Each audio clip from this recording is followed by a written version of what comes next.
את אחרי פרידה, את מביאה כלב, אני נראה לבית חדש, את אומרת שהוא לא בתקציב, אין לך מושג גם מתי הולכים לפנות את הבניין הזה. הלילה הראשון היה יום רביעי, ואז התחיל לרדת גשם. כשעברתי לפה ידעתי שאין מקלט בבניין. וכשלקחנו את הדירה אמרתי, בסדר, אני מרגישה כל כך בטוחה שהכל בסדר.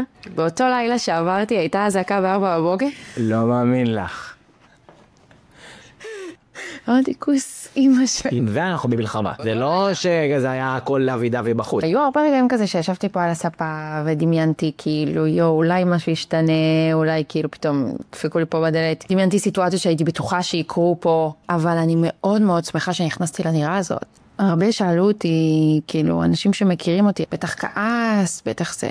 כעסתי בהתחלה, מודה. כעסתי. כאילו אמרתי, זה מה שהשם רצה. אז על מי אני כועסת? על בורא עולם.